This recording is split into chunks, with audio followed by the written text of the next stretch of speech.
Hello friends, स्वागत है आपका मेरे इस वीडियो में।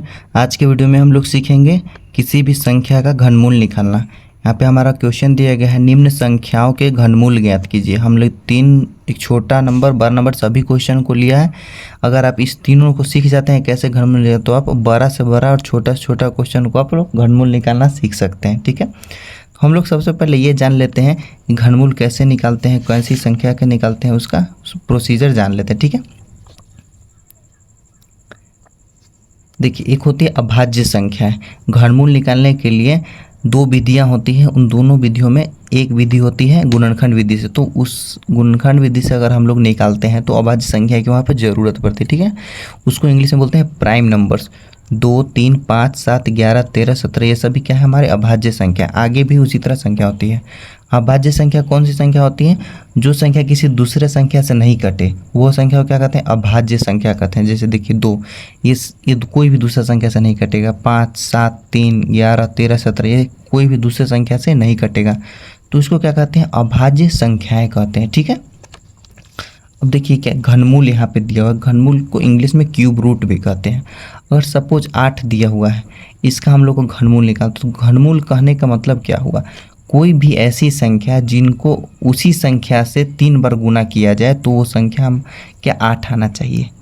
जैसे अगर 2 है, इसको अगर हम 3 बार 2 ही गुना करते हैं तो 8 आना चाहिए। तो क्या हो जाएगा हमारा?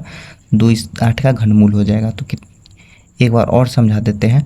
8 हमारा कोई संख्या दिया हुआ, अगर बोल रहा है कि उसका घनमूल निकालना है, तो कोई एक ऐसी संख्या जिसको उसी संख्या में 3 बार गुना करने से अगर 8 आ जाए तो वो संख्या क्या होगा? घनमूल होगा। ठीक है, जैसे 2 दूना 4 दूना 8, ये हमारा क्या है? 8 आ गया। मतलब 8 का घनमूल क्या है? 2 है।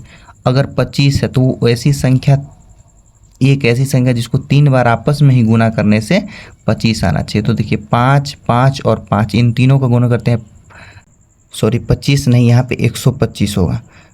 25 का घनमूल नहीं निकलता है, 25 का सिर्फ वर्गमूल ही निकल सकता है। तो क्या होगा? 5, 5 और 5 इन तीनों को आपस में गुना करेंगे तो क्या हो जाएगा? 125 हो जाएगा हमारा। तो क्या हो जाएगा? 125 का घनमूल कितना हो जाएगा? 5 हो जाएगा। और उसी तरह 27 है, तो कोई एक ऐसी संख्या हमें देखना है जिनको आपस में 3 बार गुना करने से हमारा 27 है। 3 क्या आ जाएगा? 3 आ जाएगा। 3 3 होती है 27। तो क्या मतलब कहने का? 27 का घनमूल कितना है? 3 है। ठीक है, देखिए घनमूल 2 तरीकों से निकाला जाता है। एक होता है भाग विधि से और दूसरा अभाज्य गुणनखंड विधि से निकलता है। ठीक है, तो यहाँ पे इस क्वेश्चन में हम लोग अभाज्य गुणनखंड विधि से घनमूल निकालना सीखेंगे। ठीक है, हम लोग क्वेश्चन की तरफ बढ़ते हैं और देखते हैं कैसे क्वेश्चन को हल किया जाता है। सबसे पहला हम लोग क्वेश्चन लेते हैं 216 है। 216 का अभाज्य गुणनखंड विधि से हम लोग को क्या निकालना है? घनमूल निकालना है।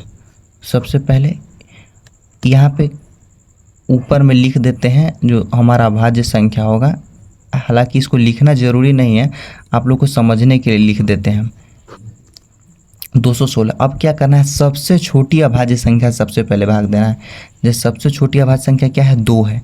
अगर 2 से इसमें भाग लग रहा है तो ठीक है। अगर सपोज यहाँ पे कोई ऐसा संख्या है जिससे 2 से भाग नहीं लग रहा है तो क्या 3 से हमें भाग देना है। ठीक है, सबसे छोटी पहले भाग देना है जहाँ तक लगता है, उसके बाद अगर नहीं लगता है तो उससे बड़ी, फिर उससे बड़ी। ऐसा नहीं कि 2 है, अगर 2 से भाग लग रहा है आप सीधे 7 से भाग लगा दिए या फिर 11 से भाग लगा दिए, वैसा नहीं होगा। ठीक है, यहाँ पे 2 से हम लोग भाग देते हैं, 216 में भाग देंगे तो 108 आएगा।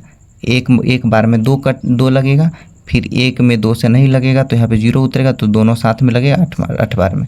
फिर इसको 2 से लगाएंगे तो 2 5 10 और 2 चौका 8, फिर 2 से लगाएंगे तो 27 होगा।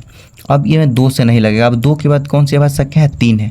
तो अब हम लोग इसमें 3 से लगाएंगे, तो 3 से लगाएंगे तो 9 बार में कटेगा, फिर 3 से लगाएंगे 3, फिर 3 से लगाएंगे 1। ठीक है, तो अब हम यहाँ पे क्या लिखेंगे? 216 बराबर सभी संख्या को लिख देंगे गुना में।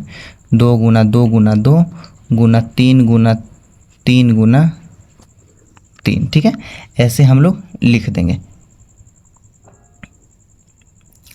अब क्या करना है? 3 संख्या, जो समान संख्या 3 बार है उसका पेयर बनाना है, उस पर लाइन खींचना है। ठीक है, जैसे ये हमारा 2 3 बार है तो इस पर एक लाइन खींच दिए, फिर 3 3 बार है उसको लाइन खींच दी। ठीक है, अब क्या लिखना है? जैसे देखिए वर्गमूल दिया हुआ रहता है कोई संख्या का, तो उसको नॉर्मली ऐसे हम लोग दर्शाते हैं। अगर 64 है, चाहे कोई भी संख्या जैसे 16 है, तो 16 को लिख देंगे मतलब वर्गमूल हो गया। चाहे इसके आगे 2 भी लिख देंगे तो ये वर्गमूल है, अगर नहीं भी लिखते हैं तो ये वर्गमूल है। उसी तरह घनमूल को दर्शाने का तरीका होता है, ऐसे लिख के यहाँ पे आगे 3 लिखा जाता है। तो ये क्या हो गया, घनमूल को दर्शाने का तरीका हुआ। तो यहाँ पे क्या लिखेंगे हम लोग, 3 में ऐसे लिख के अब 216 लिखेंगे। उसके बाद 3 पेयर में से एक संख्या, तीनों समान संख्या है तो उसमें से एक लिखेंगे, फिर ये 3 में से एक लिखेंगे। मतलब ये तीनों यहाँ पे 2 3 बार है तो इसमें से 1 2 लिखेंगे, 3 यहाँ पे भी 3 बार तो 1 3 लिखेंगे। 3 216 ऐसे लिख देंगे। अब कितना हो गया, 6 आ गया। तो यही क्या हो गया, हमारा आंसर हो गया। ठीक है, चलिए एक दूसरा क्वेश्चन को भी हल कर लेते हैं तो उसके बाद आपको आसानी से समझ में आएगा। ये हमारा बड़ा संख्या है। दूसरा क्वेश्चन दिया गया है 17 28। 17 28 को हल करना है तो उसी तरह सेम हम लोग हल करेंगे। सबसे पहले 2 से लगाएंगे तो 2 8 16, एक बची है 6 और 4। फिर 2 से लगाएंगे, 2 चौक 8, 2 3 6, 2 दूना 4। फिर 2 से लगाएंगे तो 2 दूना 4, तो एकम 2, 2 छौक 12, 216 आ गया। फिर 2 से लगाएंगे 108, फिर 2 से लगाएंगे 54 बार में, फिर 2 से लगाएंगे 27 बार में। अब 2 से नहीं लगेगा तो कितना से लगाएंगे, 2 के बाद 3 अभाज्य संख्या होता है तो 3 से लगाएंगे, 3 से तो 9 बार में। फिर 3 से लगाएंगे 3 बार में, फिर 3 से लगाएंगे 1 बार में। जब तक यहाँ नीचे 1 नहीं है तब तक आप लोग को लगाते रहना है। ठीक है, तो हम लोग अब क्या लिखेंगे, 1728 बराबर सभी संख्याओं को यहाँ पे जितना से लगाए हैं सबको गुना में लिखेंगे। 1 2 3 4 5 2 6 बार है तो सभी को गुना में लिखेंगे, 3 5 6। फिर गुना लिखेंगे, 3 3 बार है। अब सभी को 3 3 का पेयर बनाएंगे। यहाँ पे हम घनमूल का साइन देंगे। ये 3 आगे लिखा हुआ है, ये घनमूल का साइन होता है। कोई भी संख्या का रूट में लिख के अगर आगे 3 लिखते हैं तो ये घनमूल का साइन होता है। अब क्या है, यहाँ पे 2 3 है तो इसमें से 1 2 लिखेंगे, फिर गुना। ये 3 2 है, इसमें से 1 2 लिखेंगे। यहाँ पे 3 3 है तो इसमें से 1 3 लिखेंगे। अब इन तीनों गुना कर देंगे, 3 दूना 6 दूना 12। यही क्या हो गया, हमारा आंसर हो गया। ठीक है, अब हमारा तीसरा क्वेश्चन एक दिया हुआ है 64। ये बहुत ही छोटा क्वेश्चन है, इसको आप लोग हल कीजिएगा कि 64 का घनमूल कितना होता है। तो आप लोग इसको हल करके यहाँ पे बताइएगा कितना होता है। ठीक है, तो दोस्तों उम्मीद करते हैं आपको वीडियो पसंद आया, और पसंद आया तो लाइक सब्सक्राइब जरूर करें।